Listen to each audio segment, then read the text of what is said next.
Bienvenida, bienvenido al tercer piso de Librería Proteo, que es no solo el espacio, la tercera planta de Librería Proteo, sino el nombre del proyecto que coordino desde hace un par de años para la librería, con el cual, después del incendio y la siguiente reapertura de la librería, intentamos recuperar un poco las dinámicas. Vente ahí, Vicente, mira, aquí mismo, aquí te puedes sentar. Las dinámicas que esta librería tiene de sus inicios, como saben ustedes, 55 años de antigüedad y toda una trayectoria pionera en defensa, en sus orígenes, de la libertad, contra la censura y del encuentro, poniendo siempre a los libros, a los lectores, a los escritores como un espacio, como una especie de comunidad importante. En estos tiempos donde, por medio de las redes sociales, más que unirnos, nos está costando encontrar espacios de encuentro, y hasta nuestra querida Málaga, donde uno podía salir a cualquier hora y encontrar un espacio donde estar, ahora hay que reservar. Entonces, bueno, pues en estos tiempos intentamos que en estos pequeños lugares que quedan, también ya ahora Málaga se ha convertido en un lugar donde todo es un no parar de actividades culturales, y donde todo el mundo escribe, todo el mundo es artista, todo el mundo no sé cuánto, y ahora lo que buscamos, sobre todo, son lectores.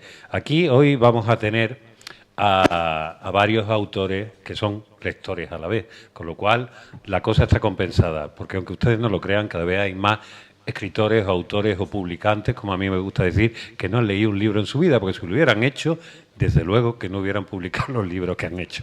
Estos son opiniones personales. Mi nombre es Héctor Márquez, soy periodista y eso que llaman gestor cultural. Y antes que empezar al lío que nos trae hoy, quería decir unos nombres.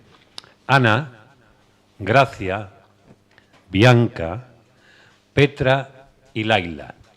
Estas son las 5 mujeres que han sido asesinadas este año en Málaga, de las 42 que han sido asesinadas en España. Si hacen ustedes el ratio, seguramente estaremos muy por encima de la media nacional. Hoy se está celebrando, va a comenzar dentro de unos minutos, y hay aquí compañeros que me dijeron, hombre, que vaya a hacer esto el día de la Mani. Pero es verdad que Presi y Álvaro tienen también tirón, y también son personas que llevan toda esa lucha contra la violencia de género en su vida y en su obra, directamente. Entonces, desde aquí hoy nos queremos hacer eco de esa manifestación. Deberíamos estar en la calle, pero estamos aquí también de una manera de reivindicar. Dicho lo cual, vamos a empezar a presentar un poco lo que hacemos hoy. Si me permiten, me voy a sentar, porque yo me creo joven todavía, ya tengo una edad.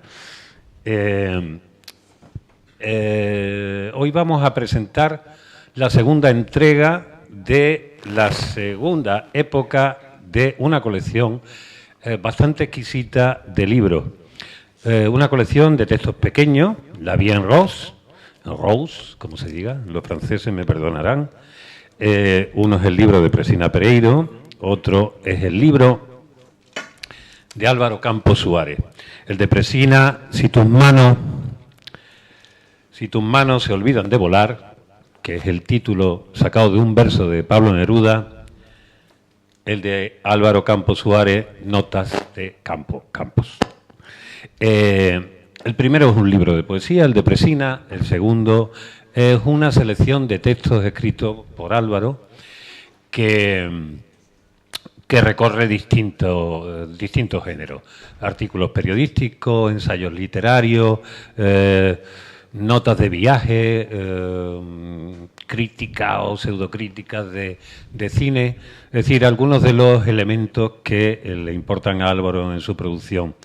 La colección, como ustedes verán, la Presina, no hace falta presentarla, la conocen ustedes, Álvaro tampoco. La persona, que tampoco hace falta presentarla, pero lo vamos a hacer, la persona que ocupa el extremo derecho y es aleatorio, porque no es así, ¿Sí? de nuestra mesa es Jesús García Gallego. Jesús García Gallego es el responsable de esta colección editorial que antes se publicaba en otra editorial y que ahora en su segunda época pues ha decidido que sea Ediciones del Genal, que como saben ustedes es la editorial de Librería Proteo y que se ha especializado en los últimos años en publicar autores malagueños, entre otras cosas. Y uno piensa y dice, bueno, si lo hubiéramos sabido, hubiéramos empezado antes a publicarlo, porque no vea lo que escriben ustedes, señores malagueños. ¡Qué barbaridad! Le voy a dejar a Jesús, antes de empezar con cada uno de ellos, de escuchar algunos de sus textos en su propia voz y de charlar, que nos explique un poco por qué ha elegido a Presina y Álvaro y que nos cuente también un poco el espíritu de esta colección. Jesús. Estáis alucinados porque tardamos un poco en la presentación, ¿verdad? Para lo que yo soy. Está alucinado. Hola, buenas noches. Muchas gracias, querido Héctor, colega y amigo de hace muchísimos años. Y, bueno, felicitarte por el magnífico trabajo que haces y que sabes que admiro. Porque además sé lo que te lo curras y que te va la vida prácticamente en ello, ¿no? Entonces, gracias por también acoger a La Vida en Ros en este espacio de la tercera planta. Y, bueno, deciros muy brevemente que esta colección... El tercer piso, por favor. Hoy el tercer piso, Dios mío. Ya te contaré. Lo de las plantas y los pisos tiene su explicación. El tercer piso. La colección tiene ya un largo recorrido y esta segunda época, que como muchísimas colecciones literarias, editoriales, revistas, etcétera, suelen tener normalmente varias épocas vinculadas a los azares de la vida. Y bueno, pues Genal nos acogió en este vuelo, en esta alfombra mágica en la que a veces nos creemos que vamos volando, y nos cogió con muchísimo cariño y empezamos esta segunda época pues con el querido Rafael Inglada, al que todos conocéis, y David Delfín. Y ahora pues continuamos con Presina y con Álvaro. ¿Por qué Presina y Álvaro? Pues empezando por Presina, porque nos leemos y nos vemos en las redes sociales, sobre todo desde hace mucho tiempo, y teníamos una cierta sensación de que teníamos que llegar en algún momento a encontrarnos donde nos estamos encontrando, que es en esta colección. Es verdad que ni Presina ni yo somos en principio muy fáciles para iniciar este tipo de contactos, y tuvimos ahí como una especie de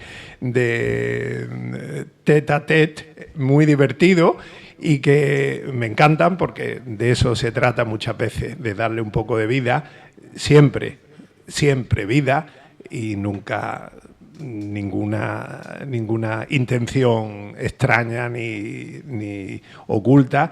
Y después de eso pues llegamos al abrazo que supone publicar este libro.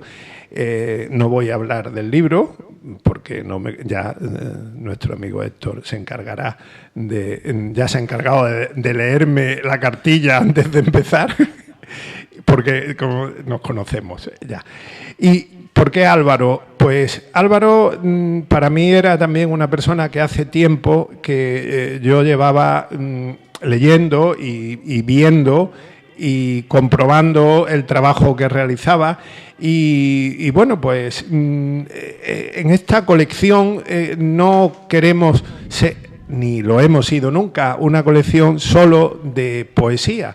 aquí se han publicado epistolarios, se han publicado libros inéditos de autores conocidos, se han publicado cartas, bueno, todo tipo de textos. Y lo que Álvaro me ofreció cuando yo le pedí que colaborara, pues eran una especie de miscelánea de artículos de crítica.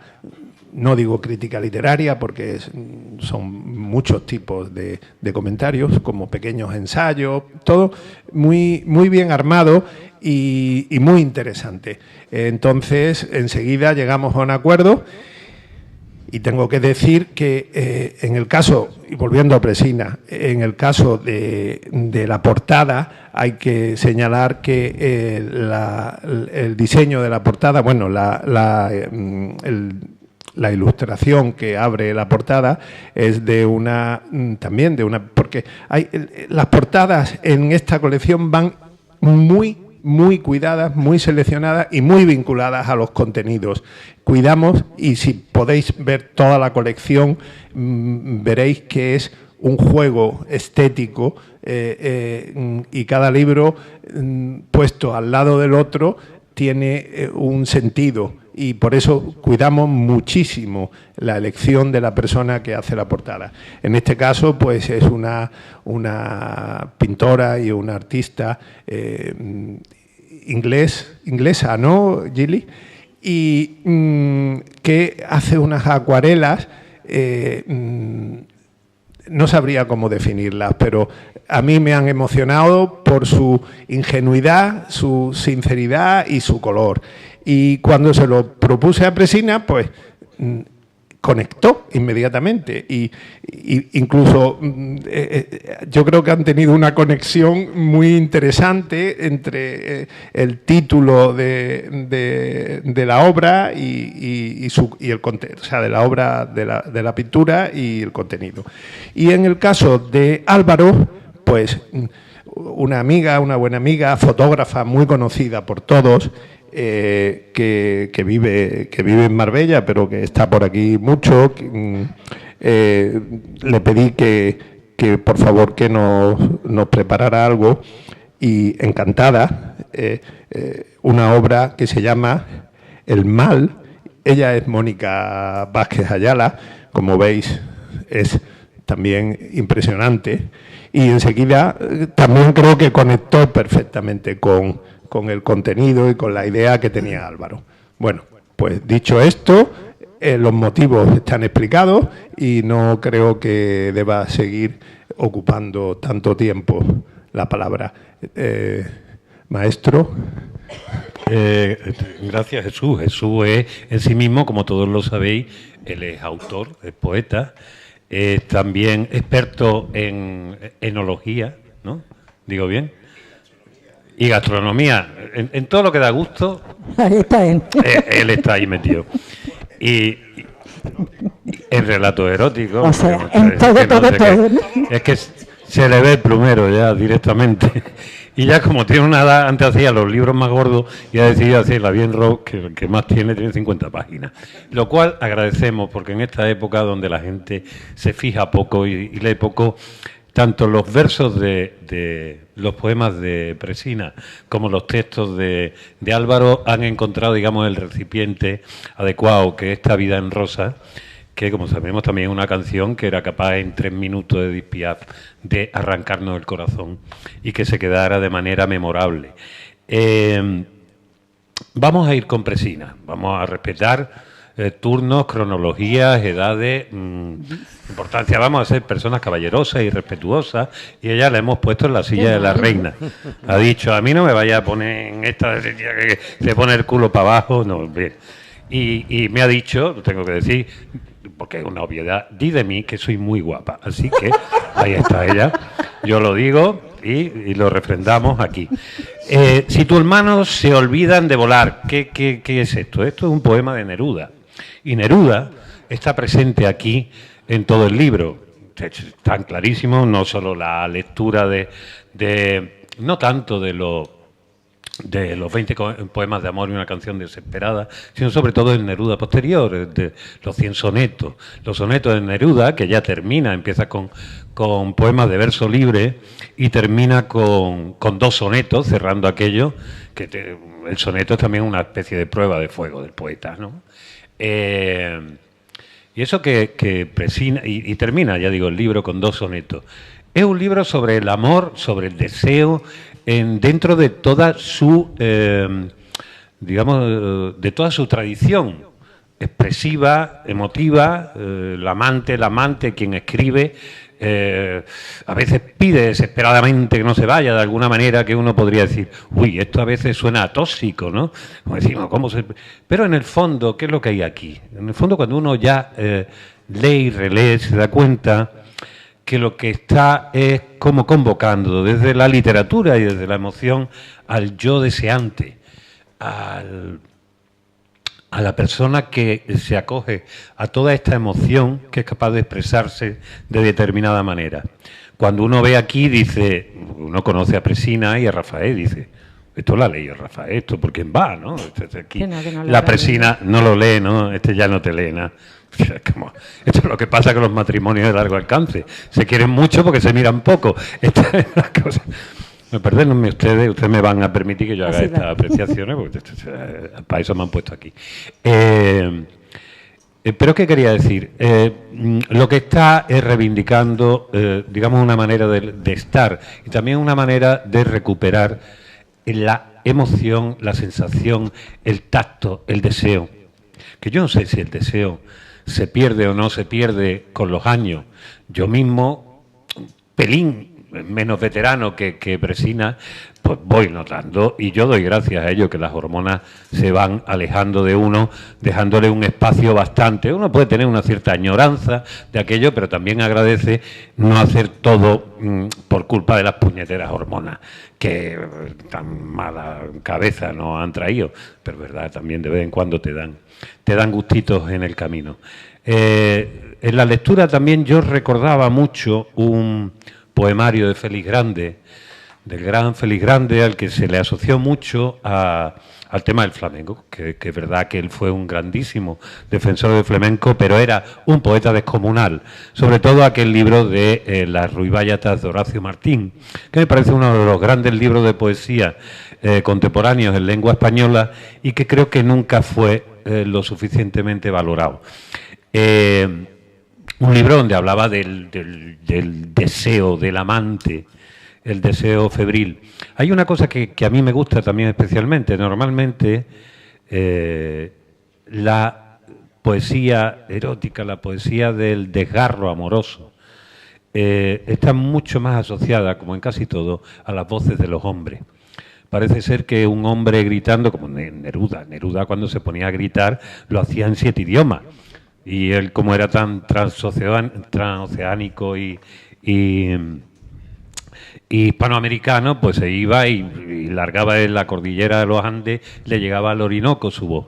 Y aquella manera especial que tenían Neruda y otros grandes poetas de invocar al deseo, invocar al amor perdido, invocar a la ausencia, casi que creó una forma en sí mismo. Los hombres que hablan del deseo hablan de esta manera. Y sin embargo asociamos el deseo expresado por las mujeres de una manera más sutil, más como tangencial.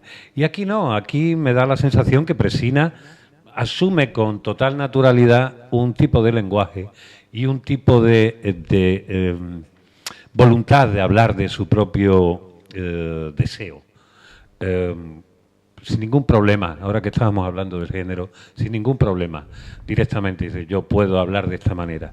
Pero ¿qué hay detrás de esto? Como decía, detrás de esto hay una invocación a la memoria, un deseo de no perderlo todo, un deseo que seguramente se nos van acercando con los años, donde hay recuerdos que se borran y se hacen difusos, y que en el fondo estamos hablando casi de un espacio, de una época, no sé si de un paraíso perdido. Todos los paraísos, cuando los evocamos, tienden a ser un poco imaginarios, Pero este es el lugar de la literatura. Si hay un lugar donde nos podemos permitir el derecho a fantasear, incluso a evocar y a pintar lo que no ha sido, pero podría haber sido, es precisamente en los libros. Le voy a pedir a ella que lea algo, pero quiero leerle algo.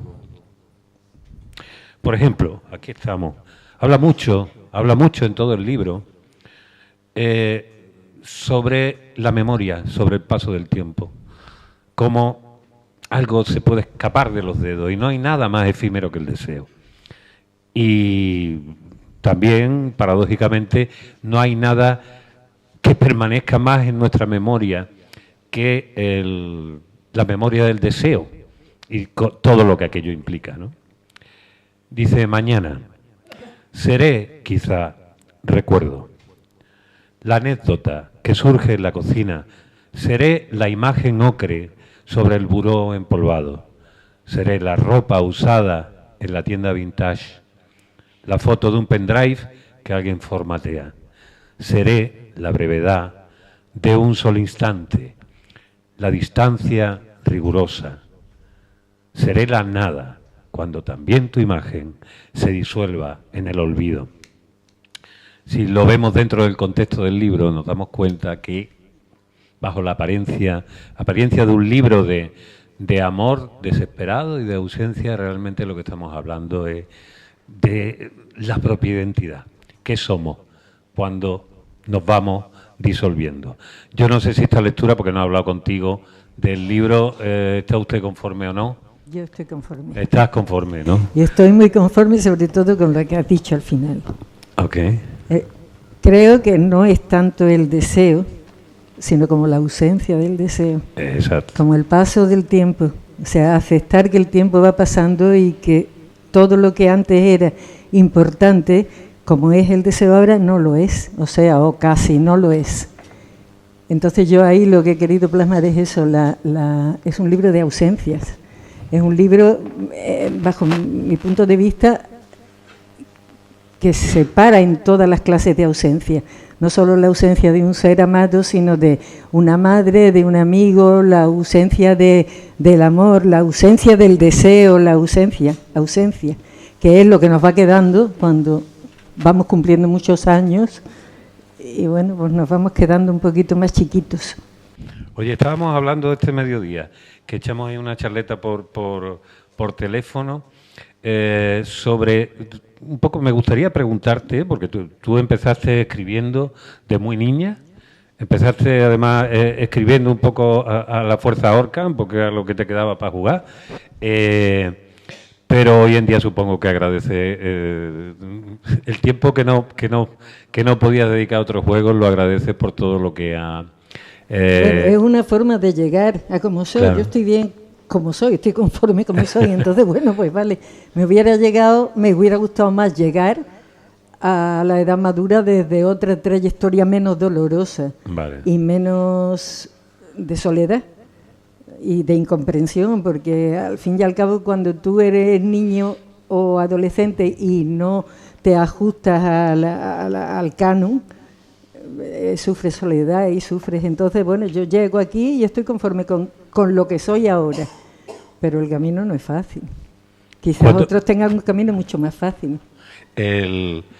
Bueno, de hecho todos dicen, y ahora que también hemos dicho que están los escritores, que hay una cantidad de escritores tremenda o de publicantes en este momento, pero hay otra cosa que también se le iguala, que son los coaching espirituales, que nos dicen que es lo que tenemos que hacer y cómo debemos crecer interiormente. Antes nos lo decía la poesía, y muchos de ellos hablan de que la cicatriz, el dolor es la única manera de aprendizaje.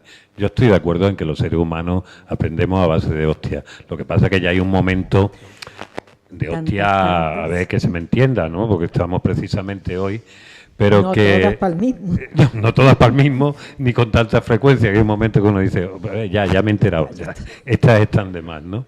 Pero a mí me gustaría saber en qué medida, porque tú hoy decías algo que me parecía muy interesante, que quizá en los últimos tiempos la poesía, una de las cualidades de la poesía que era la de convertirse, digamos, en una vía de conocimiento de aquello que es difícil de expresar, se va perdiendo poco a poco. Explícame esa idea, porque Yo estoy bastante de acuerdo contigo. lo digo, pero de alguna manera estoy parafraseando a Paul Auster. Él dice que en este tiempo hay más poesía que nunca, más poetas que nunca, más tiendas de poesía, más editoriales pequeñas que nunca, y sin embargo no se ha creado nada importante. Y él dice también que es posible que la poesía haya perdido la intención digamos, de proyectar la sociedad y también la intención de servir de nexo entre lo que ocurre y lo que debe ocurrir.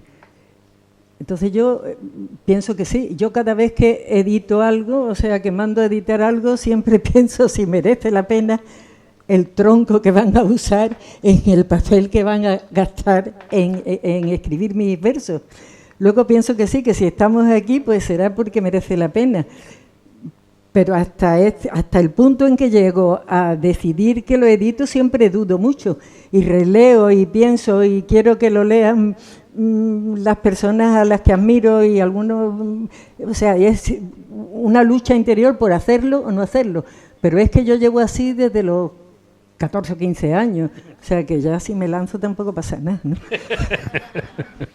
Tú empezaste además a escribir muy niña y a escribir poemas, casi lo primero. Sí, pequeñitos poemas, muy tontos, muy también de desolación. Claro. Porque ¿qué hace una niña en un mirador detrás de los cristales viendo cómo sus hermanas salen a la calle?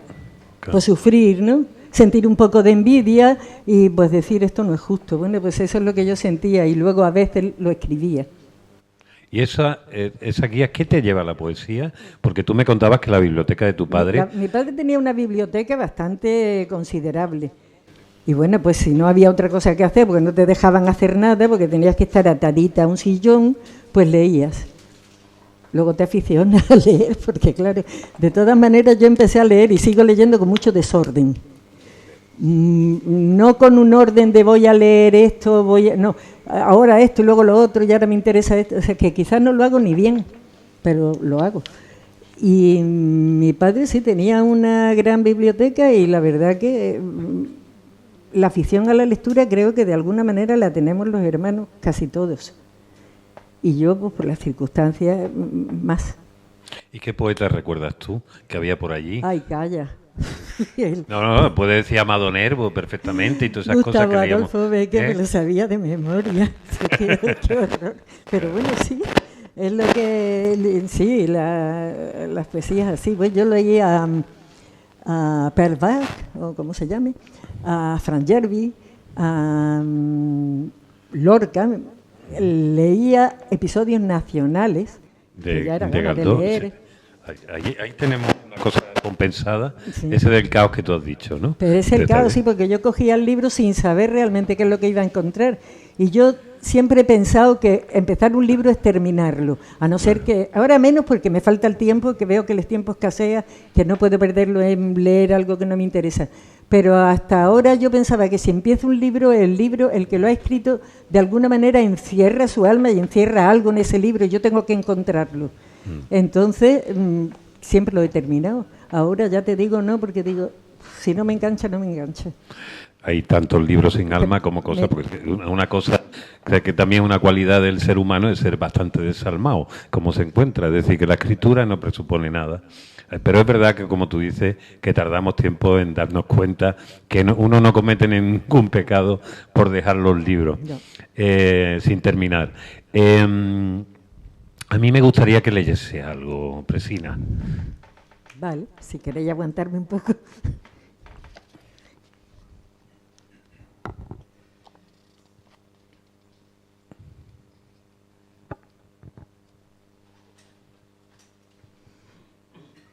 Voy a leer uno que se llama Estaré ahí, pero podría leer cualquier otro.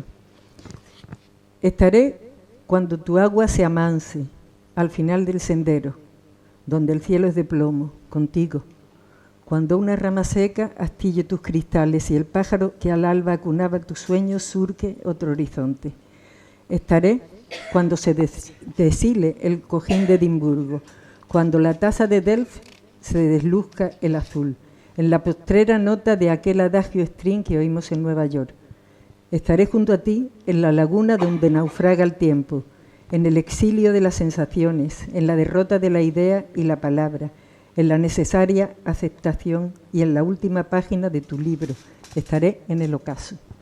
Muy bien.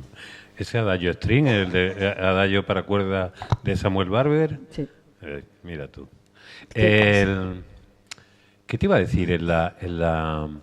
Los recuerdos que vienen, porque hay muchas referencias cultas, partes reales como de complicidades literarias, cinematográficas y tal. ¿Esos sí son reales, de alguna manera, metidos en esa construcción del...? Pues yo creo que sí, ¿no? Sí, ¿no? No sé.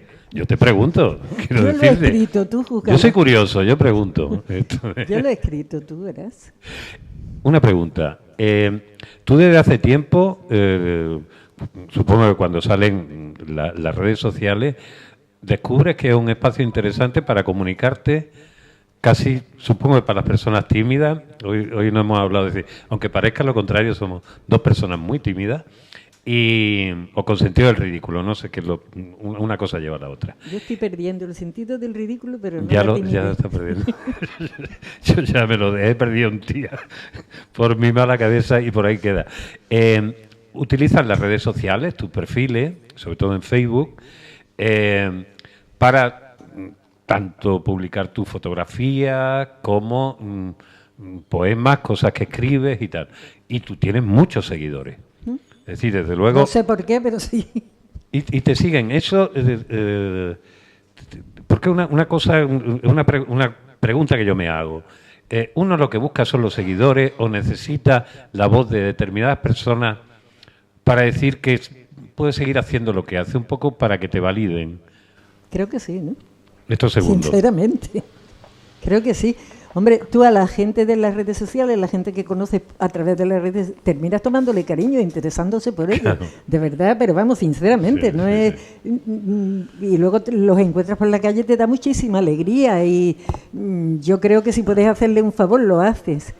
Pero en principio son solo nombres con una carita que a veces no corresponde siquiera A la foto que ponen, a la porque, persona, claro. ni tampoco lo que dicen corresponde, pero... Yo estoy haciendo, por ejemplo, una cosa quizás estúpida, pero es ver qué pretende cada persona que está en las redes. No los que te dicen buenos días, que también, sino gente que lanza su pequeño mensaje casi diario y qué busca. Porque un mensaje diario es un trabajo y algo buscan. Y estoy llegando a unas conclusiones para mí muy interesantes.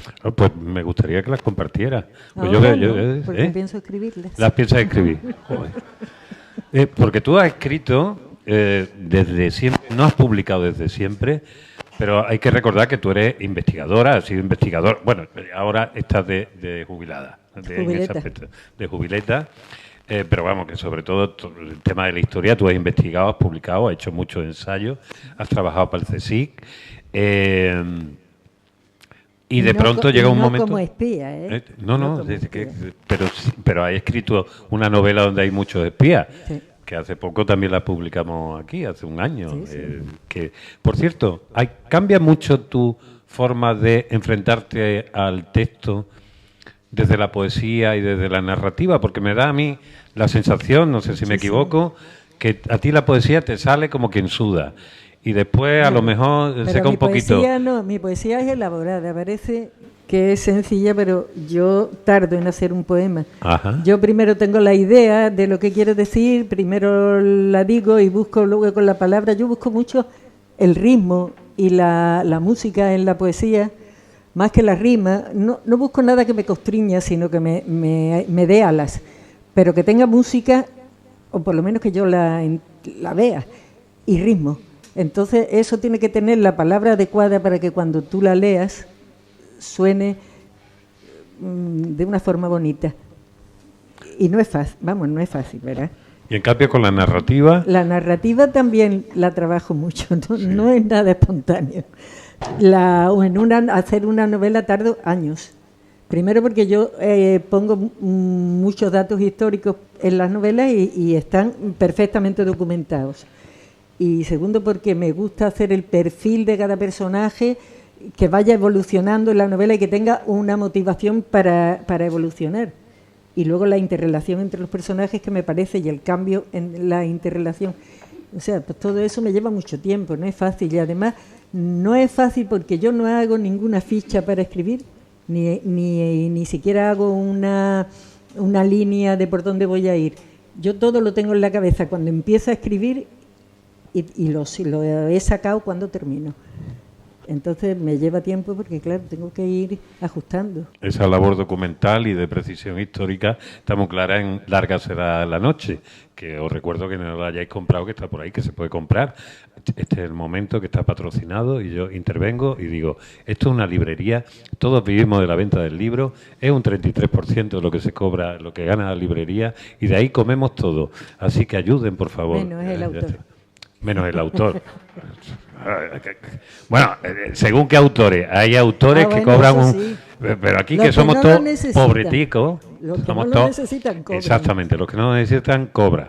Y los que tienen Instagram de 1 millón de seguidores, ellos pueden hacer lo que quieran. Películas, discos, libros, lo que sea. Veo que estás cogiendo eso, quiere decir que te estás haciendo encima alguna pregunta, Jesús.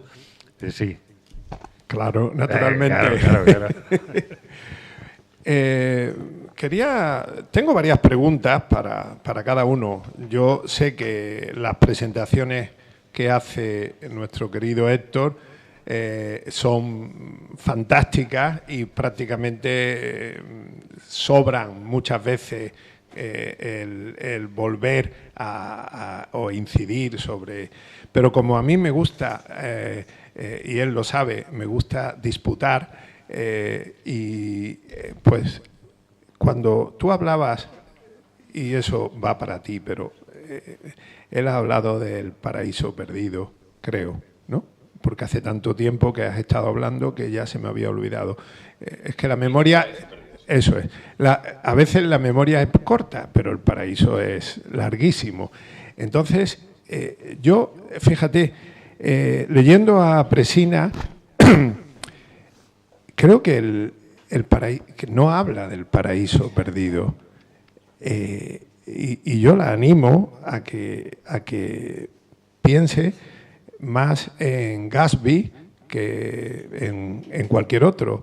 Estamos a este lado del paraíso, estamos en el paraíso. Lo que se ha perdido no es el paraíso. Nosotros, con lo que hacemos, con lo que leemos, con lo que vivimos, somos realmente el paraíso y tenemos que creérnoslo, porque si no, ¿para qué seguir en esta película?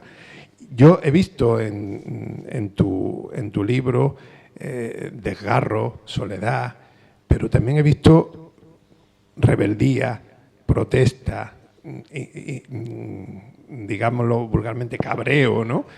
Porque en el fondo, aunque te duela, pero no has perdido y no quieres tampoco ir a pérdidas, ni muchísimo menos.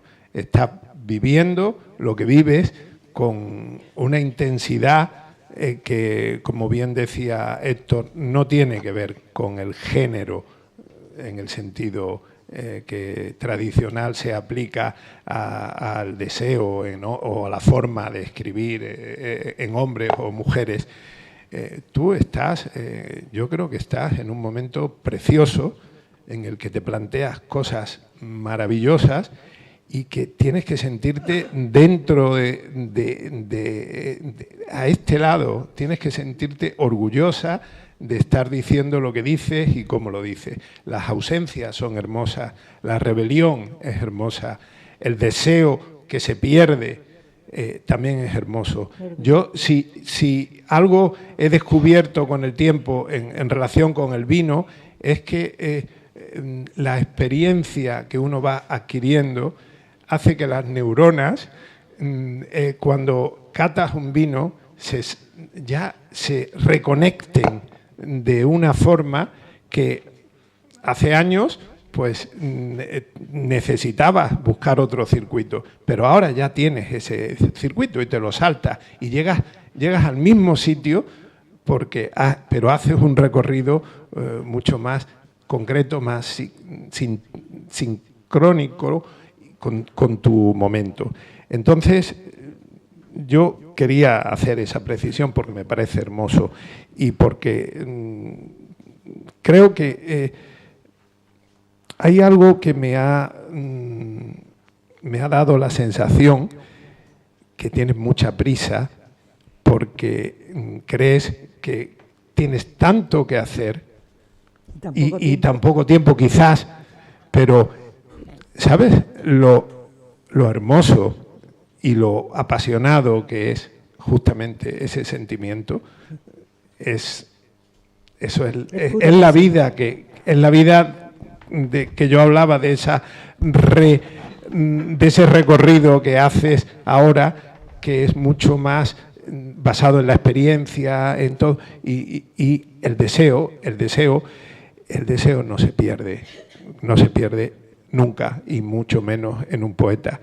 Y para eso, o en un escritor, y para eso está la literatura, para recordarnos continuamente que lo que perdemos lo volvemos a crear cada vez que escribimos, y que tenemos esa capacidad de volver a vivir el deseo, aunque sea a través de un personaje, o aunque sea a través de una historia, o aunque sea a través de una protesta o de una sensación de no conformarse con las cosas. Y luego, a mí es que, y no voy a seguir hablando porque ya Héctor me está dando patadas por debajo de la mesa camilla en la espinilla. Voy a leer el poema, con el fragmento con el que inicias el libro, que me parece que es increíble. Es verdad que Neruda versus Borges ha tenido mucha mala prensa, quizás, pero aquí, justamente, aquí este es su espacio, y lo defiendo a muerte. Si alguna vez tu pecho se detiene, si algo deja de andar ardiendo por tus venas, si tu voz en tu boca se va sin ser palabra, si tus manos se olvidan de volar y se duermen, pues aquí está Presina para recordarnos que todo eso no tiene importancia, que ahí está su libro para demostrarnos lo que es la vida. Gracias. Gracias, Jesús. La verdad es que hoy nos estamos planteando un tour de force de esto un poco acelerado, porque queremos llegar a tiempo, hacerlo todo, que se nos marchen el personal laboral a su hora y no me miren con el odio acumulado de siempre que tú presentas, salimos tarde y nadie nos paga las horas. Esto sucede. Y hoy hemos decidido hacer una cosa de dos autores en uno, y es un tour de foro importante. Y vamos a pasar a Álvaro. Bueno, yo a Álvaro es la primera vez que nos vemos físicamente. Yo no lo conocía, pues sabía quién era, lo veía y tal, pero no lo conocía personalmente. Sí, ni siquiera sabía que era hijo de su padre. A su padre sí lo conocí. Y entonces yo quería preguntarte un poco, nada más empezar, Juan Camporreina, que supongo que algunos de los que están aquí recuerdan. Yo quizás fue Antonio Soler que me presentó a tu padre, cuando Antonio Soler parecía ser casi el único que escribía prosa, escribía novela en Málaga, y él decía, no, pero hay alguien que está escribiendo antes y alguien que escribe de putísima madre. Juan, que era cordobés, ¿no? Era un finísimo estilista, pero finísimo, escribía de una manera que parecía que ya no se estilaba, y además tenía aquella apariencia y aquella actitud real de dandy, un hombre que nos llevaba a fijarnos en que la literatura es un espacio donde hay que ser muy exigente, hay que conocer las palabras, hay que conocer la profundidad hacia la cual va llegando aquello. Álvaro tiene un hermano, Gonzalo, ambos sois escritores, Sí. os dedicáis aparte a vuestras cosas. ¿Tú lo tienes eso encendido? Sí, sí. Sí, ¿Se me escucha? Ahora, sí, póntelo ahí más Ahí. cerca, vale. Y a mí me gustaría saber, antes que nada, antes de meternos en el libro, ¿qué influencia tuvo vuestro padre a la hora de...? Porque ¿sois solo dos hermanos o hay más Hay chicas? Bueno, ¿O otro somos hermano? cuatro hermanos. Cuatro hermanos. Cuatro hermanos. De hecho, el pequeño también se dedica a la escritura, pero en el sentido, a él lo que más le interesa es el cine. Y él escribe guiones de cortometrajes. Y bueno, sí, hombre, la influencia es evidente. Es que nosotros hemos crecido en una casa inundada de libros. Entonces, pues para nosotros es algo muy natural la convivencia con el libro, no solamente en la lectura, sino incluso en la compañía, ¿no? O sea, yo recuerdo perfectamente verme, o sea, esa sensación de, por ejemplo, entrar en la librería familiar, ¿no? En una de las habitaciones principales y prácticamente no llegar ni al interruptor donde se encontraba la luz y uno entraba un poco ahí como oscuras en un mundo misterioso y nada, de hecho palpaba un poco, ¿no? Para no tropezarse, ¿no? Para no caerse. Y bueno, y a partir de ahí, a medida que uno iba creciendo y por supuesto pues con los consejos también familiares por parte de mi madre aquí presente, una grandísima lectora, y mi propio padre, pues también, pues bueno, nos íbamos formando como escritores, ¿no? Y entonces, pues en ese sentido, por supuesto, pues la figura de mi padre, de mi madre, pero evidentemente mi padre también como escritor, es fundamental, ¿no? En ese sentido. Entiendo que algo de ADN, ¿no? Correrá por, ¿no? De la sangre, ¿no? Que correrá por nuestras venas, la sangre literaria, ¿no? Al igual que nuestro padre, pero bueno, la querencia está ahí, ¿no? La querencia desde niño. Y también, pues, me imagino que también algo quedaría de ese emular al padre, ¿no? De uno ve a su padre trabajando, leyendo con tanto gusto, ¿no? Después, poco a poco, o sea, con ese disfrute que se veía a la hora tanto de leer y de escribir, ¿no? O sea, lo que disfrutaba, lo que gozaba en el acto de, ¿no? Y esas cosas, pues, evidentemente le calan a uno, yo creo, de manera instintiva y le hacen aproximarse al mundo literario. Te diría incluso al mundo artístico en general, ¿no? Claro. Mi padre también era un gran amante del cine, del teatro, al igual que mi madre, y de hecho, bueno, durante muchísimos años recuerdo la cantidad de veces que subían a Madrid, ¿no? Y a ver pues, las últimas películas. ¿Lo dejaban con la tita o con...? Y con los abuelos también. Con los abuelos también. Sí. Una lanza por los abuelos de los padres. Por supuesto. Tiene Bueno, eso de nosotros artista, están contentos sí. también, ¿eh? Sí, ¿No? sí, Claro, sí. que hay épocas, ¿no? Para todo, ¿no? Y bueno, y entonces, pues, por supuesto, bueno, lo que adelantabas, Héctor, una influencia, pues, fundamental, ¿no?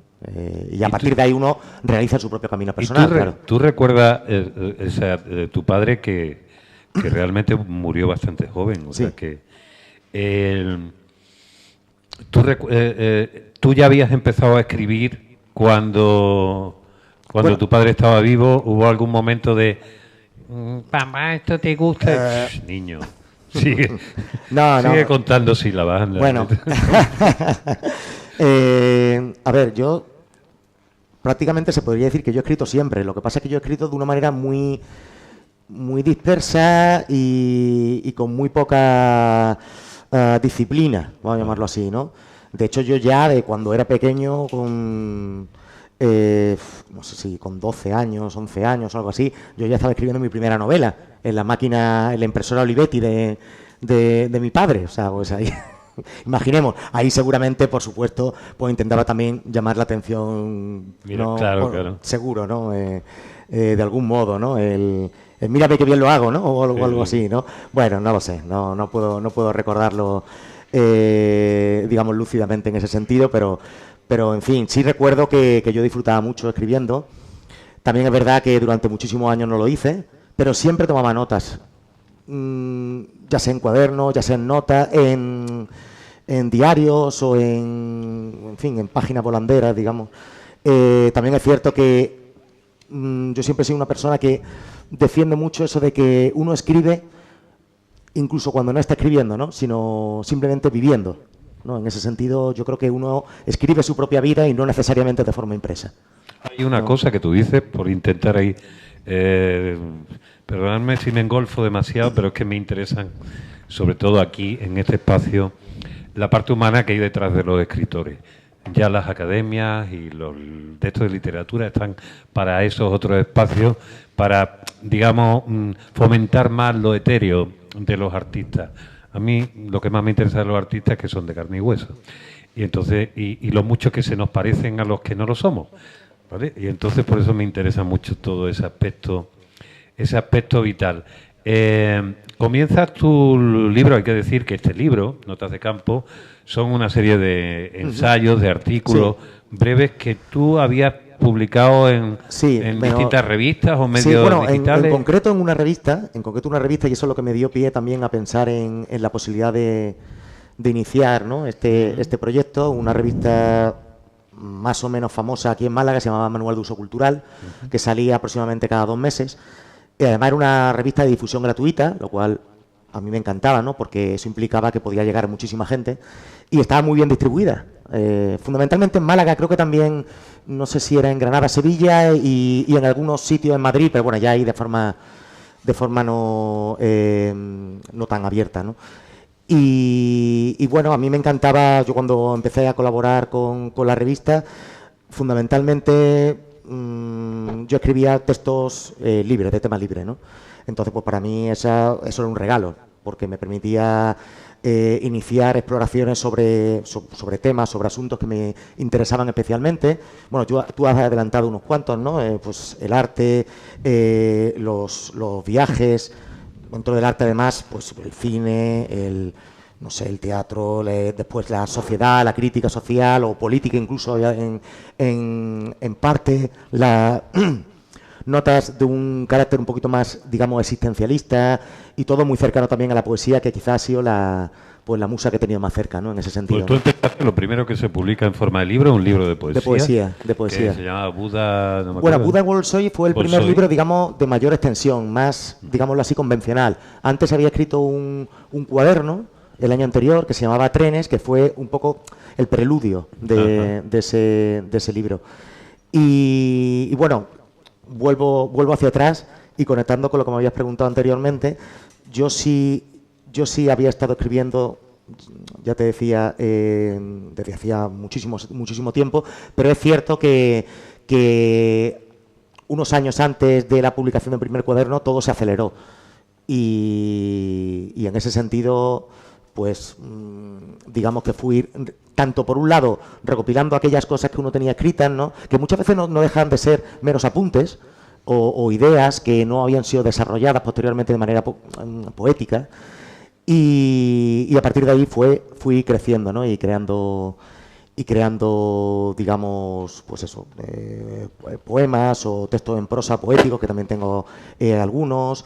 En este sentido, además, aprovechando que Rafael Ballesteros está aquí presente, pues él fue una persona que me ayudó mucho a la hora de publicar al principio mis primeros poemas, tanto en la revista El Toro Celeste, como recuerdo también una vez que publiqué en Barcarola, a través de su intermediación. Y bueno, y en ese sentido, pues bueno, esos son unos primeros pasos en los cuales uno se va fogueando y por supuesto cuando va viendo un feedback positivo al respecto, pues le anima a seguir escribiendo. Aunque yo soy un firme defensor de que, en ese sentido, de que lo importante es el goce particular y no, por supuesto, Hombre, uno cuando publica lógicamente para que lo lean otros, ¿no? Pero lo más importante es el disfrute de uno mismo, ¿no? A la hora de... Hay una cosa, has nombrado tanto el lugar donde iban tus padres a veces a Madrid a ver obras de teatro, el teatro se te desliza por allí, tu hermano, digamos que practica la dramaturgia, el texto teatral sobre todo, pero ¿está por aquí? Sí. Vale, ahora después que se hagan una foto los campos, juntamos 2 campos, bueno, iba a decir un chiste malo. Bueno, yo vale. pequeño también. tú estrenas como dramaturgo el día 5 de diciembre. Sí. Quería anunciar ya que hay aquí una peñilla de gente, para que no lo sepa, en el Teatro En el Echegaray, dentro de este ciclo, ¿cómo se llama? Anverso Reverso. Anverso Reverso, Sí. y coincidiendo con el centenario centenario de del Kafka, fallecimiento, sí, de Kafka. has hecho un texto sobre... Un sobre monólogo, Kafka. bueno, el ciclo Monólogo. Anverso-Reverso es un ciclo que, digamos, busca la ortodoxia y la heterodoxia, ¿no? Entonces, en ese sentido es, de algún modo, uno reflexiona sobre la figura de Kafka, sobre su obra y sobre su persona, y le da una vuelta de tuerca, ¿no? En ese sentido, pues, esa vuelta de tuerca en la que yo he pensado es buscar un Kafka más moderno, más de nuestros tiempos, y al hilo de que se trataba de un monólogo, ¿no? La propuesta, he pensado que se podría realizar un monólogo como el que vemos normalmente, ¿no? en las televisiones, ¿no? Las famosas stand-up comedies. Y en ese sentido, pues lo que vamos a ofrecer es un Kafka stand-up kafkiano. un Kafka Sí. un poco más bizarro y un poco más, pues eso, más suelto. ¿Eres también director de escena o no? No. Vale. Y bueno, en ese sentido tengo la suerte también, bueno, por un lado agradecer por supuesto a Cristina Consuegra, que es la creadora de este Formato. ciclo y coordinador, y por invitarme, y tengo la suerte de tener a un gran actor muy conocido aquí en Málaga, como es Eduardo Duro, para interpretar a Kafka. Bueno, pues iremos a ver este Kafka. Y ahora yo sí te pediría, por ejemplo, bueno, hay una cosa que me ha encantado, que es que empieces hablando en uno de los primeros textos que hace, de hecho en el primero, en La comunidad ejemplar, empieces hablando de la que para mí es una de las películas más hermosas, más poéticas, ya que hablábamos de dónde se encuentra la poesía, no necesariamente tiene que encontrarse en los poemas, es una forma. La poesía relacionada con la vida, habla de Perfect Days, la película de Wim Wenders, ¿os acordáis? Este señor que limpiaba letrinas en Tokio y que es profundamente emocionante. Que no la haya visto, yo creo que aquí hacemos al Por unísono supuesto, una cosa. un alegato, Por por favor, descárguensela, aunque sea piratamente, que ya nadie va a perder dinero. De hecho, este texto, bueno, no sé si lo digo, sí creo que sí, aquí al principio, Sí. este es el inédito del libro. Este texto, respetando la misma estructura, respetando la misma estructura y extensión de los otros textos, bueno, o de la mayoría de los mismos, es una, digamos, bueno, una aportación que quería hacer singular al libro, ya que habían pasado unos años desde el cierre de la revista, ¿no? Entonces, pues quería darle pues un poco de frescura. Precisamente porque aquí se habla de cómo convertir tu vida Sí. en una obra de arte. ¿Por qué no lees ese texto? Muy bien, vale. Bueno, este texto se titula La comunidad ejemplar. Para uno, entre los conceptos más interesantes que se han divulgado en los últimos años en los predios filosóficos se halla el de la ejemplaridad. Su quizá máximo exponente en España, Javier Gomá, lo asume personalmente hasta el punto de llegar a afirmar que le agradaría que su imagen post-mortem fuera la de una invitación a una vida digna y bella. Algo que con sinceridad siempre me ha rondado la cabeza, aunque en otros términos. ¿Por qué hacer el mal cuando se puede hacer el bien? En este ámbito, por definición social, la comunidad es el campo de juego. Si bien, comenta Ana Carrasco Conde, la misma ha sido usurpada en la actualidad por unas redes sociales que bloquean el imprescindible diálogo y promueven el voceo, dificultando el aprendizaje y la empatía. Aunque todavía pueden encontrarse formas de resistencia, asimismo en la ficción. Las horas del protagonista de la fabulosa película Perfect Days de Wim Wenders suponen todo un ritual que se repite cada mañana, tarde y noche y que, acaso involuntariamente, se refleja en los demás para mejor. ¿Cuántos girallamas orbitan a nuestro alrededor? Sin duda, más de los que imaginamos. Preguntas retóricas como también esta de Foucault, que prolonga la estela de Nietzsche diciendo ¿por qué un hombre cualquiera no puede hacer de su vida una obra de arte? Añadamos mujer a la ecuación y convengamos que en general se encuentra a fácil alcance. La mayoría de las veces, los pequeños gestos no es que solo basten, sino que son los que cuentan. Gracias. Gracias.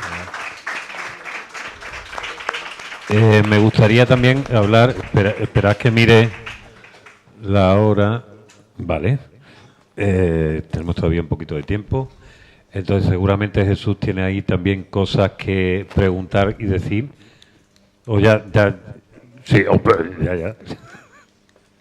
Con la venia. Se la dejo un ratito solo. Voy a... con Álvaro soy más breve, pero más breve porque en realidad el libro tiene tantos matices, tanta información, tantas referencias, que sería aburridísimo ponerse a hacer un poco de análisis de eso. Yo me he dado cuenta, leyendo a Álvaro, porque personalmente quiero decir que a mí me resulta una persona correcta, afable, pero relativamente seria. Luego me imagino, viéndolo sonreír... Depende del momento, claro. Viéndolo sonreír, que hay algo más detrás. Su padre no sabe lo serio que era. A mí una de las cosas que me parecía un dandy de esto antiguo, directamente así mirando con el pelo tirado para atrás, y a mí lo que más me gustaba, pues ya sabéis que a mí me ha gustado dar por saco toda mi puta vida, era puñetearlo para que se le saliera la risa, o sea que supongo... Sí. Bueno, yo creo que mi padre, en ese sentido, yo creo que le he heredado, me comporto un poco en ese sentido de la misma manera. Porque mi padre también era una persona bastante divertida. Es que yo creo que dependía del contexto, del escenario en el que se encontrase. Claro. Sí, yo he querido hacer ese apunte porque estaba esperando justamente no lo tuyo, porque yo desconocía esa información acerca de tu padre, pero sí que ya pues he visto que detrás de esa... Yo creo que hay una cierta timidez, un cierto respeto y tal, pues evidentemente hay alguien divertido y con el que seguramente se podría uno reír muchísimo y también llorar muchísimo si es necesario, ¿no? Entonces, a mí me ha parecido, me he sentido identificado con él porque lo veo súper polifacético. No sé en qué trabajas. En el ayuntamiento. En el ayuntamiento. Sí. ¿Ni en qué parte del ayuntamiento trabajas? Bueno, en estos momentos estoy en una coordinación de infraestructura. Como yo fui licenciado en Derecho, pues... Vale, muy bien. Yo como trabajé en el ayuntamiento, por eso te lo pregunto. Sí, recuerdo que lo hablamos. Que lo hablamos sí. En su momento, sí. Entonces, he visto que es una persona culta, pero no en absoluto arrogante, ni da esa sensación de querer épater le bourgeois, ¿no? Con la cultura. Me encanta que escriba aforismos, porque reivindico el aforismo como una forma... vamos a ser políticamente incorrectos, como una forma nacional del haiku. Y lo defiendo porque me he sentido y escribo yo también aforismos, tú lo sabes, ¿no? Aunque lo hago con un seudónimo y con a medias con Ana, ¿no? Que también escribe con seudónimo, por lo menos los aforismos. No sé si tiene algo que ver con lo que digo. Lo veo interesante, su obra y tal, pero al final me ha recordado a Horacio, y no porque seas tan mayor como ese magnífico Horacio, sino porque he visto, leyendo todo lo que los 25, creo que son 25 artículos o páginas o relatos o como quieras llamarle, me ha acordado de algo que estudié profundamente, porque además de esas cosas tan ocurrentes de las que he hablado, a las que me he dedicado en mi vida, soy filólogo y investigador y especialista me he pasado toda la vida investigando sobre cosas que, como dice él, me han servido fundamentalmente para pasármelo bien, ¿no? Como puede ser el surrealismo, etcétera, todas esas locuras. Pero me ha llevado a Horacio, y no quiero enrollarme más, porque que le quiero dejar el espacio a Álvaro. Y me he acordado de algo que aprendí y que me encantó y que fue para mí uno de los descubrimientos era la famosa tópica horaciana, no sé si te suena, era el docere delectare, no sé si se dice docere o docere, en fin, no sé cómo se pronuncia en latín, ingenium ars y res verba. Y ahí me he sentido identificado porque he visto que tú quieres enseñar, entre comillas, disfrutando tú y haciendo disfrutar al lector, pero también he visto que tienes imaginación, tienes ingenium, pero tienes tablas y tienes unas urdimbres para todo eso. Y luego que el juego de el res verba, o sea, la cosa que tú explicas y la forma en que lo haces, pues todo eso me ha llevado al gran Horacio, lo cual me ha hecho inmensamente feliz porque he podido disfrutar con una serie de coordenadas y de referencias especiales este libro, ¿no? Entonces te felicito. Y una última pregunta. Bueno, dos en realidad. ¿Qué piensas de que Plutón entre en la era de Acuario y permanezca durante 20 años ahí? Porque tú tienes ese punto de querer saber si es un enano infiltrado o es un planeta, ¿no? Esto entra dentro de la astrología, pero también entra dentro de... Bueno, a ver, yo no soy un especialista en astrología, pero... Bueno, eso es lo del texto de Patti, ¿no? Sí. A ver, a mí en general me interesan todos los temas, como ya habrás podido comprobar, y bueno, de algún modo lo has comentado. En este sentido, yo lo que intento buscar siempre son temas que me sugieran algo, ¿no? Entonces, en ese sentido, pues por supuesto el universo es algo, además muy próximo al hecho poético, ¿no? Lo más próximo a lo universal, a lo insondable, ¿no? A la sombra incluso también, ¿no? Bueno, a la sombra y a la luz, que son materiales pues muy caros, ¿no? Para el poeta. Entonces, en ese sentido,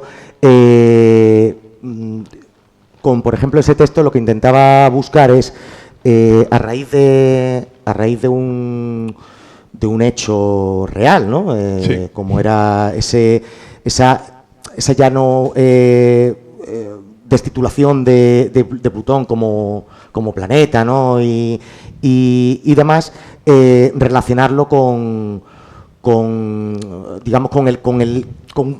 hechos poéticos que me lleven a reflexionar sobre otras cosas, ¿no? Claro. Entonces, aquí, por ejemplo, porque ahora mismo no recuerdo de memoria el texto. Bueno, aquí hablo sobre el planeta 9, la localización que se hace después de Urano, y me da pie a hablar sobre Luciano de Samosata, por ejemplo, ¿no?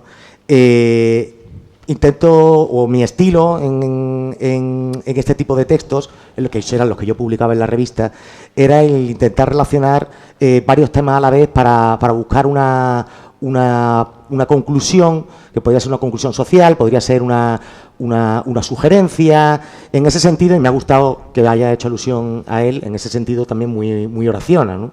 Muy horaciano.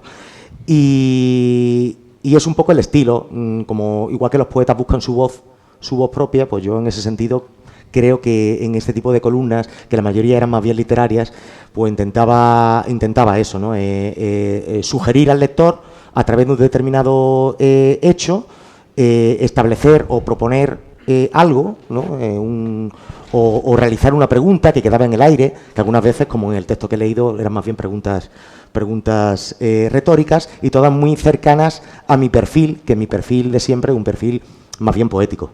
Uh-huh. En ese yo tengo una de las cosas que quizá a lo mejor me definan más, o creo que me definen más, es que yo intento cuidar mucho la forma, el estilo, a la hora de elegir, y eso lleva también a intentar, o sea, me sirve también para acercarme al lector, ¿no? Que quizá en un estilo más frío se resultaría más complicado. Sería más fácil a la hora de desarrollar otro tipo de género. Quizá se presta más ese tipo de aproximaciones a la prosa, ¿no? Al relato, a la novela, pero en una reflexión de corte más estilístico, aunque por supuesto haya un fondo, ¿no? en la propuesta, quizá esa cercanía más lírica me permite sentarme con el lector, claro, digamos. Esas reflexiones que invitan al aprendizaje y que parece que no estás aprendiendo y estás haciendo un recorrido interesante.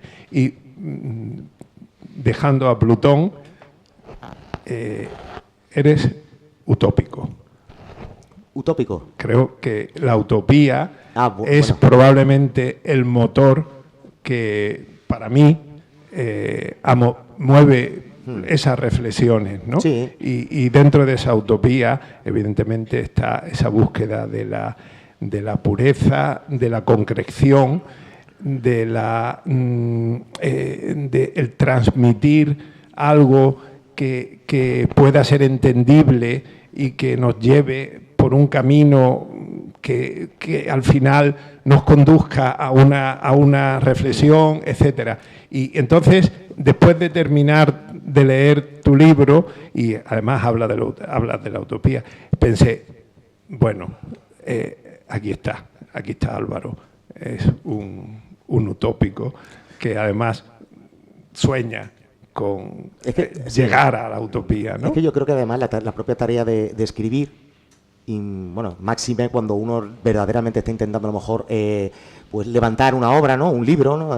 Del género que sea, es necesariamente utópica, porque precisamente la utopía, ¿qué implica? La utopía es la búsqueda eterna, ¿no? de un determinado objetivo, y el escritor puro, el escritor riguroso, sabe que no va a escribir una obra perfecta, pero intenta con la mayor rigurosidad y con, bueno, por supuesto, como decía anteriormente, disfrutando en el camino, ¿no?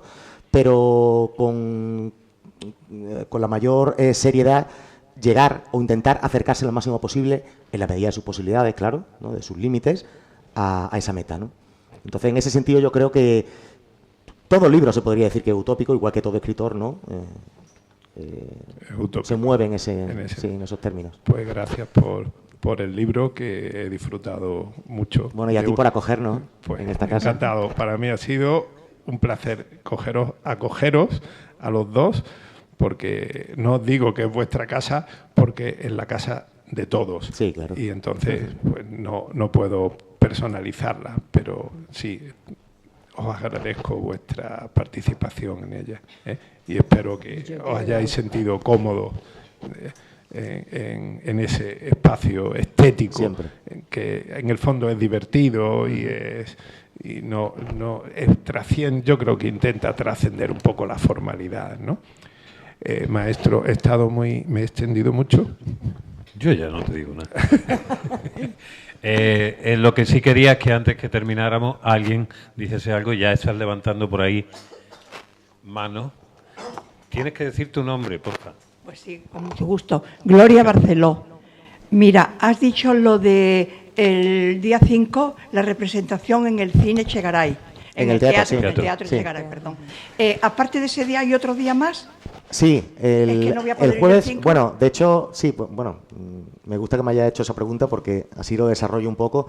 El ciclo se desarrolla en diciembre, el ciclo se compone de 4 monólogos con el mismo formato, 4 autores y, bueno, lógicamente, un actor o actriz representando, ¿no? Hay distintos días para cada uno de los monólogos en diciembre. Entonces, allí se realiza la representación y después hay un breve coloquio con el autor, con el director y con la coordinadora del ciclo. Y en enero, que existe bueno, de hecho, además, inaugurando el Festival de Teatro de Málaga, el día 8 de enero se representan los 4 monólogos seguidos. Ahí sin coloquio, pero bueno. Mira, sí. Me imagino que lo sabes, pero un apunte. Mañana empieza la semana del cine alemán en el Albéniz y la presentación mañana, lo sabéis, ¿no? Con la primera película es la película sobre la vida de Kafka. Por eso, como has dicho, tu obra va sobre Kafka, es una... pues mira, no lo sabía. Mañana, pues mañana a las 19 horas en el Cine Albéniz inaugura el ciclo y por lo que se ve hay una presentación del director y eso de la película. Es una casualidad, un matching. Sí. Muchas gracias. ¿Alguien quiere apuntar, preguntar, decir? Porque aquí muchos conocéis a los imperfectos. Y apuntar alguna cosa. Gonzalo, ¿quieres decir algo sobre tu Álvaro que no conozcamos los demás? Queremos saber. Una cosa cotilla. ¿Se permite un sálvame literario? Espérate, no, que no se te escucha, que esto se está grabando. Y entonces, levántate y di el nombre, anda. Bueno, yo soy... ¿Tú eres el mayor o eres...? El mayor. Tú eres el mayor. O sea, que este se ha llevado collejitas de chico, ¿no? Sí, además no es el segundo, es el tercero. O sea que... Hostia, más collejas que nadie. Doble colleja. Sí. No, bueno, él yo creo que, entre otras cosas, lo que hace especial a Álvaro como autor es la versatilidad, ¿no? Que es... Yo creo que todos lo somos un poco en casa. Mi padre era muy versátil, no era solo novelista. Llevaba diarios, como lo podéis ver en sus publicaciones en Random House, publicaba poesía, incluso tenía entre manos una obra de teatro inédita, en fin, escribía todo tipo de género, ¿no? Y yo creo que tanto él como yo, él en la poesía, el aforismo, el ensayo, yo con la narrativa y el teatro, nos gusta expresarnos a través de diferentes géneros, ¿no? Y vamos empujando los diferentes carritos que tenemos, ¿no? Hacia adelante cuando podemos, pero los dos trabajamos y tenemos poco tiempo y nos gusta mucho estar por ahí, en la calle, y el vino, nos encanta el vino, por cierto. y bueno, y en definitiva es más que un hobby, es una forma también de vivir, de concebir la existencia. Yo lo vivo igual que él, tienes siempre la idea en la cabeza, voy tomando mis notitas también para futuros proyectos, ahora tengo uno recién publicado, tú lo sabes, y nada, y es una forma de vivir, la literatura, el arte, al mismo tiempo que tus obligaciones, tu trabajo, tu familia, yo creo que nos moriremos de esta forma, ¿no? Sin una excesiva ambición, en el sentido de que tampoco creo que sea sana, ¿no? Porque además no podemos dedicar más tiempo del que dedicamos. Y además es una cosa que vas aprendiendo poco a poco, que no tienes que correr, que no hace falta estar sacando un libro cada 2 por 3, que hay que hacer las cosas con tranquilidad y bien hechas, que salen mejor también, pero eso ya cuando llevas muchos años escribiendo te vas dando cuenta, ¿no? de que mejor así que de otra manera, ¿no? Y este libro es un libro precioso, o sea, yo doy la enhorabuena a Jesús porque la verdad es que la línea editorial es maravillosa y espero que que siga con vida muchos años porque es preciosa, está bellísimamente editada y vamos, hay que verlo, es que te lo llevas solo viendo la portada, ¿no? De lo bonita que es. Así que nada, enhorabuena. A Presina también, no la conozco personalmente, sé quién es, sé que además eres muy amiga también de mi suegra, que aquí la tenemos delante, María Luisa Padilla y Luchi, y nada, enhorabuena y a seguir escribiendo, que sois los dos fantásticos escritores, ¿no? Así que pues, por mi parte yo ya me voy a callar. Pero preguntar no voy a hacer ninguna pregunta. Gracias, Gonzalo. Y tú ves publicándola, Gonzalo, que no sea que se me piquen los hermanos, que esas cosas pasan. Estas cosas pasan, aunque de luego no se reconozcan en público. ¿Alguien quiere decir algo, hacer una pregunta, una apreciación, una loa, una crítica mordaz? Se permite todo, hasta anuncios de obras propias. Nada más. Diré una última cosa. Venga. Que nunca entenderéis por qué es del Betis. No lo entiendo. ¿Qué? ¿Por qué es seguidor del Betis? Nunca lo comprenderé siendo malagueño. Soy malagueño, de padre cordobés, no tiene sentido. Es del Betis. No, pero el Betis es una actitud. El Betis es una forma de actitud. Defiéndeme esto. Hombre, no, lo entiendo perfectamente. Yo soy del Madrid, ¿vale?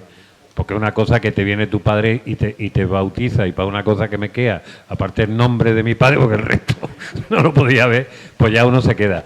Y yo no sé si vuestro padre era del Betis o no. No, la gracia es que mi padre era del Sevilla. Pero Nuestro padre era del Sevilla, pero era realmente un madridista encubierto. No, pero sí.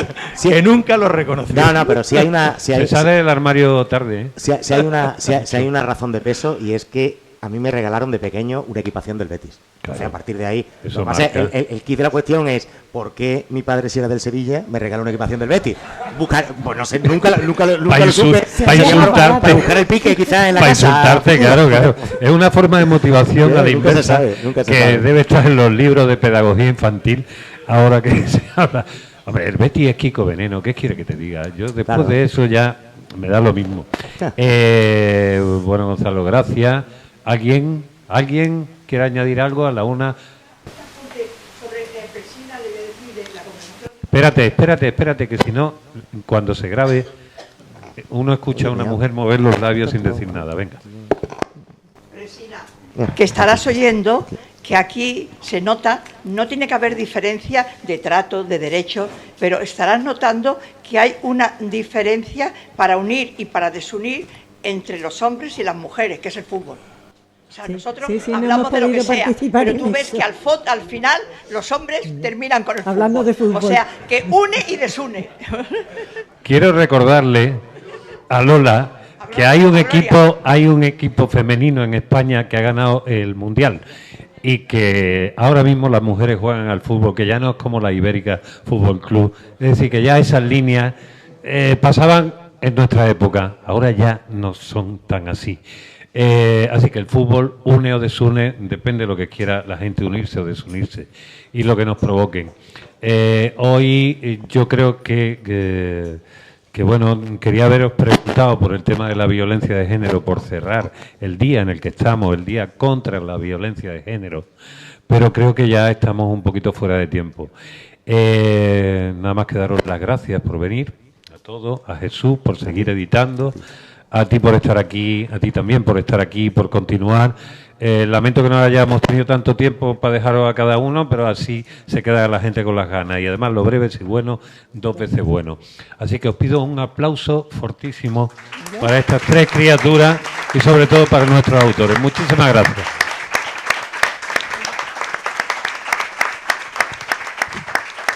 Vale, ya.